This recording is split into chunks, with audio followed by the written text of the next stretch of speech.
Hello students, welcome to this video series of subject microprocessor. So from today onwards we are going to start our third unit in microprocessor subject, that is instruction set of 8086. In this unit we will study the different types of instructions which are used to build a assembly language program. Instructions are very vital and plays a significant part in programming of 8086. Without knowing the instructions, we cannot build or develop our assembly language program. So we will start our first topic, that is 3.1.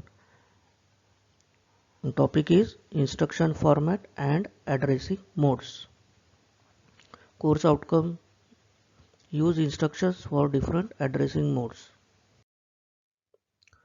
So the learning outcomes of this video is to study the instruction format of 8086 and addressing modes of 8086. POs mapped are PO1, PO4, PO6 and PO7. So coming to instruction format of 8086. So what is the instruction? Instruction is nothing but a command given to the processor. So what is the instruction? Instruction is a command given to the processor. So whenever we give a particular command, the processor will perform that particular action. Suppose we press enter button on the keyboard, so the cursor goes to the next line, so that is nothing but the instruction. Or if we press backspace button on a WordPad application, then it will delete the words, so that particular command is called as a instruction in processor 8086 processor. So coming to the instruction format, how the instruction format of 8086 is specified. So machine language instruction format has one or more fields associated with it. That means whenever we give the particular instruction, it consists of a specified or predefined format. So what is the format? It contains of two fields. First one is opcode and second one is operand. Opcode means operational code. What type of operation we need to perform, that is specified by opcode. And operands means on which the operation is going to be performed. So instruction format consists of two main fields. First part specifies the opcode, that is operational code. That code specifies that what operation is to be performed.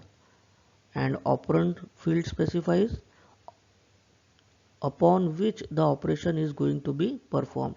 So these are the two fields. The first field is the opcode field, which indicates the type of the operation performed, and the second is the operation, which specifies the data on which the operation is to be performed.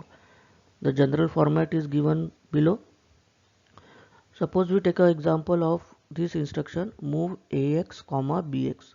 So what will be the opcode? Move. Move is the action, that is operation.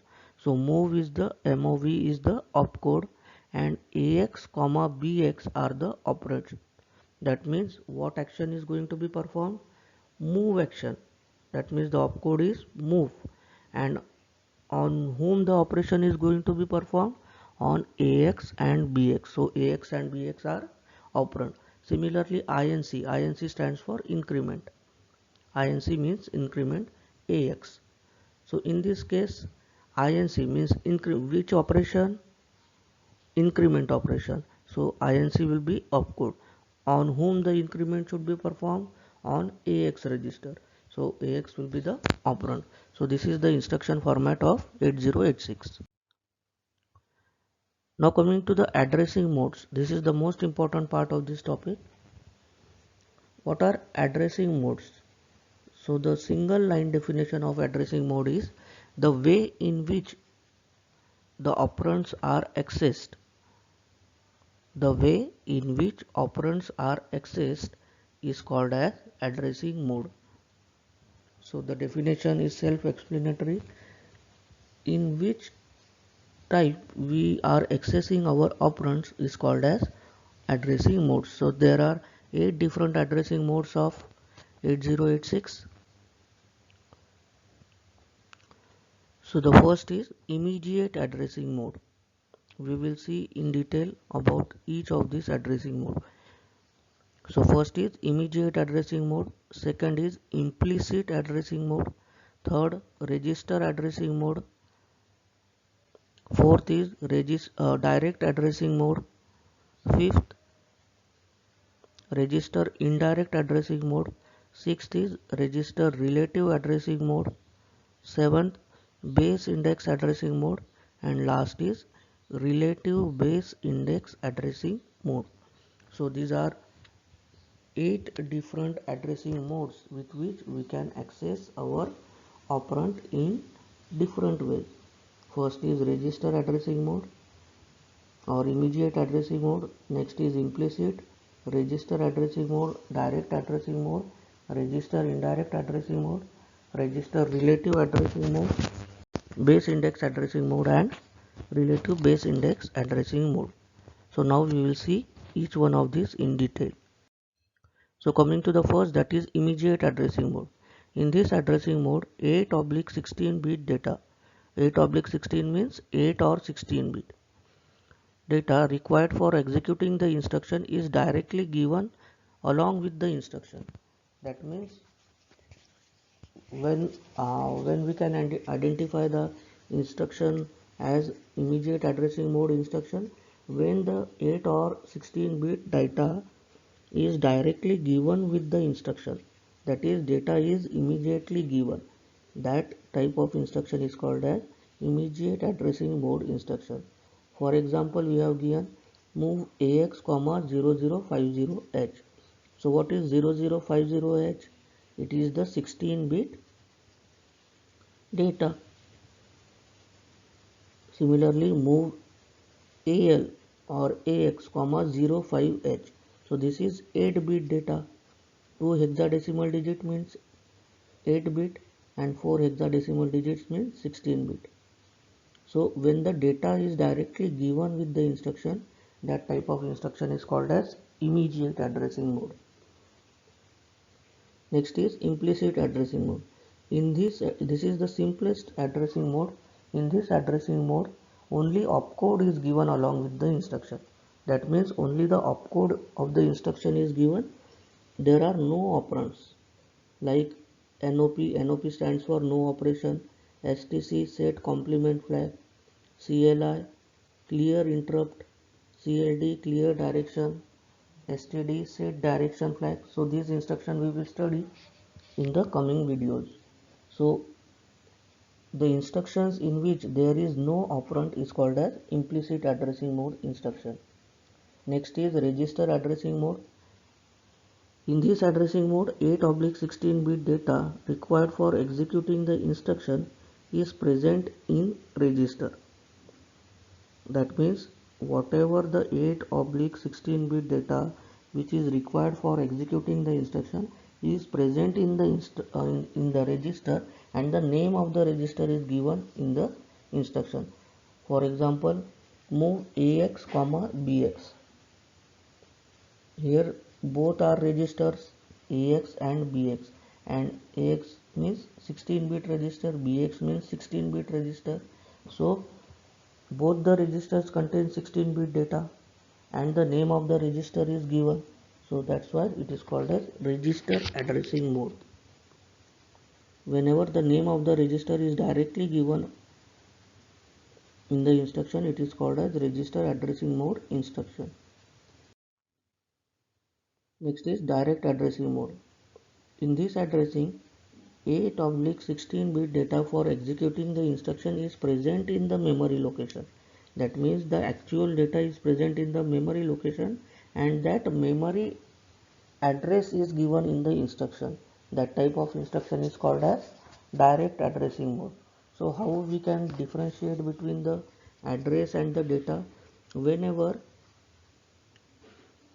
any 16 bit hexadecimal number is given in the square bracket, that means it is the memory address. whenever any 16-bit hexadecimal value is given in the square bracket, that means it is a memory address. So this memory address is directly given, because how this memory address we can identify? With the help of square bracket. Square bracket means that is the memory address. So this memory address is directly given, therefore this is a direct addressing mode instruction. Next is register indirect addressing mode. In this addressing mode, 8/16-bit data required for executing the instruction is present in the memory location.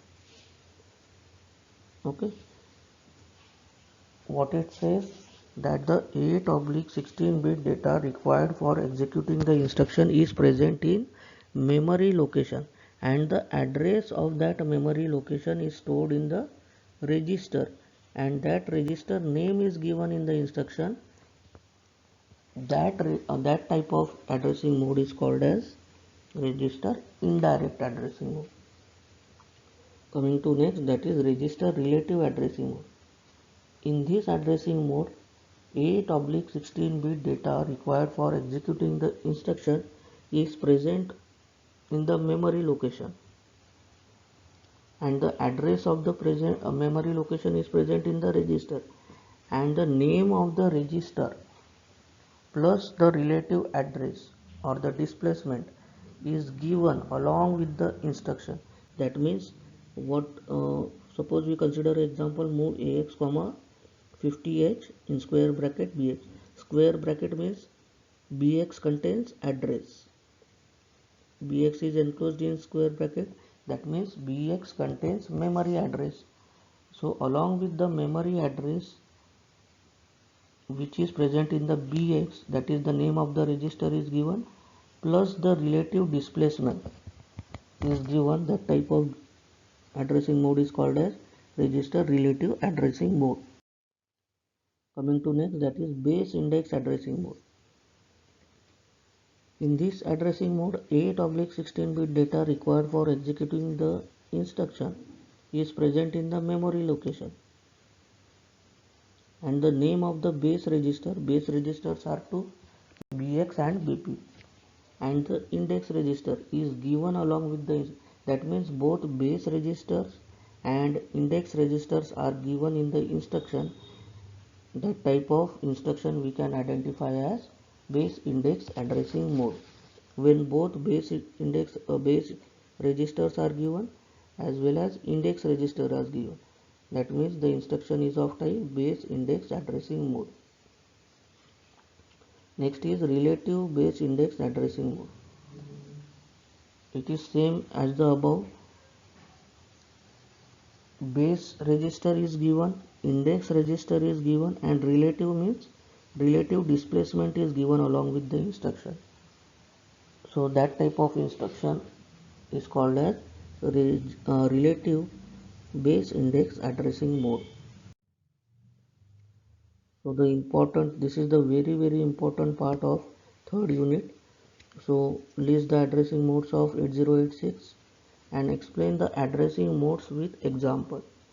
In some MSBT questions, they will specify or they will give only the instructions, and we have to identify which type of addressing mode it is and identify the addressing mode of instructions. So what we have learned today in this video is the instruction format of 8086 and different addressing modes of 8086. So thanks for watching the video lecture. In the next video we will see about next topic, that is instruction set of 8086.